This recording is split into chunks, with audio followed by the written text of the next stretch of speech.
Bismillahirrahmanirrahim. Assalamualaikum warahmatullahi. Hari ini saya nak kongsi sikit pengalaman pertama guna tayar baru Panaresa Gravel King 750. Bukan review profesional, bukan juga nak kempen suruh orang beli. Sekadar catatan biasa seorang cyclist yang suka cuba dan rasa sendiri.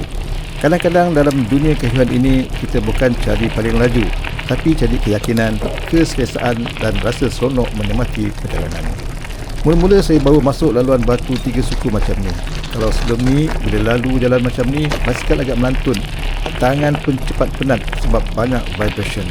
Tapi dengan 750 ini, rasa jauh lebih stabil, lebih yakin nak pilih line. Basikal rasa lebih melekat dengan permukaan jalan. Yang saya paling suka, dia tak rasa liar bila lalu batu longgar.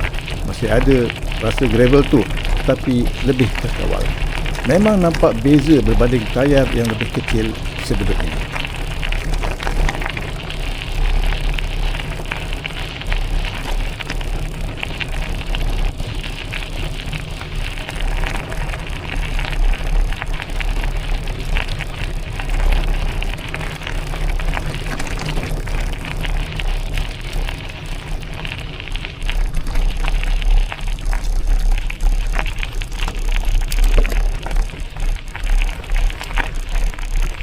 Lepas tu, saya cuba pula laluan tanah liat dan sedikit pendakian. Kat sini saya agak terkejut juga sebab traction dia memang sedap. Bila mula mendaki, tayar masih grip elok. Tak terasa wheel spin atau gelincir.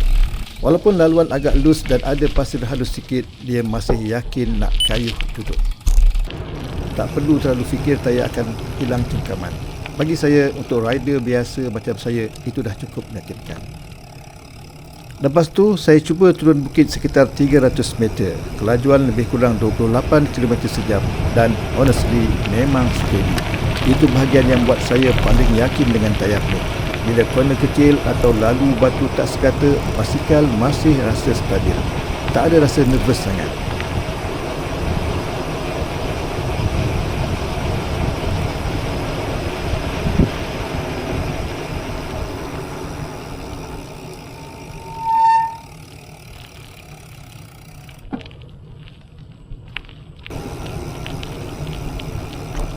Turun sekali lagi bukit yang sama. Kali ni saya lebih relax sebab dah mula faham karakter tayar ni. Dia bagi saya rasa yakin, terutama bila permukaan jalan berubah-ubah.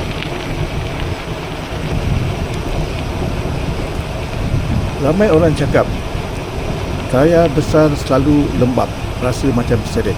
Tapi pengalaman saya taklah macam yang dimomokkan.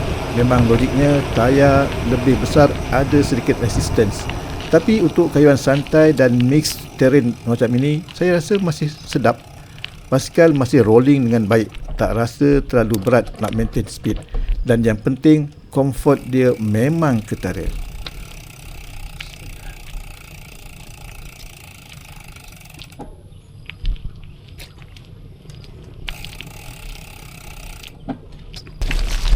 Kemudian saya patah balik semula ke laluan batu 3 suku tadi. Kali ini laluan lebih menurun dan saya mula berani tambah kelajuan sikit. Walaupun ada kesan laluan kecil akibat motor harian, saya tak guna pun line itu. Saya terus pilih laluan batu kasar dan surprisingly masih steady. Tak rasa tayar melompat-lompat sangat. Itu yang saya suka. Dia bukan sekadar selesa, tapi bagi rasa yakin. Dan ya, mestilah juga ada kekurangan kecil. Disebabkan bentuk tayar ni, dia agak suka kumpul pasir dan batu-batu kecil. Jadi bila kayuh, kadang-kadang akan dengar bunyi tetap betul. Bila pasir dan batu kecil itu terkena bodi basikal. Tapi entahlah, bagi cyclist, bunyi macam tu pun kadang-kadang jadi hiburan kecil dalam kayuhan. Macam tanda kita betul-betul sedang berada di laluan gravel, bukan sekadar tengok video orang lain. Akhirnya, kayuhan hari ini berakhir semula di bawah jambatan, tempat mula tadi. Tempat itu juga penamatnya. Secara keseluruhan, saya memang sangat puas hati dengan Panaresa Gravel King 750 ini. Untuk gaya kayuhan saya, gabungan jalan tar, gravel, tanah merah dan laluan kampung. Memang rasa berbaloi. Bukan tayar untuk berlumba laju, tapi untuk kayuhan santai, eksplorasi dan cari keyakinan atas pelbagai permukaan. Setakat ni, memang saya suka. Saya bukan rider hebat, sekadar menikmati kayuhan dan belajar menikmati perjalanan hidup perlahan-lahan. Catatan Az-Zahar, cerita dari perjalanan dan kehidupan.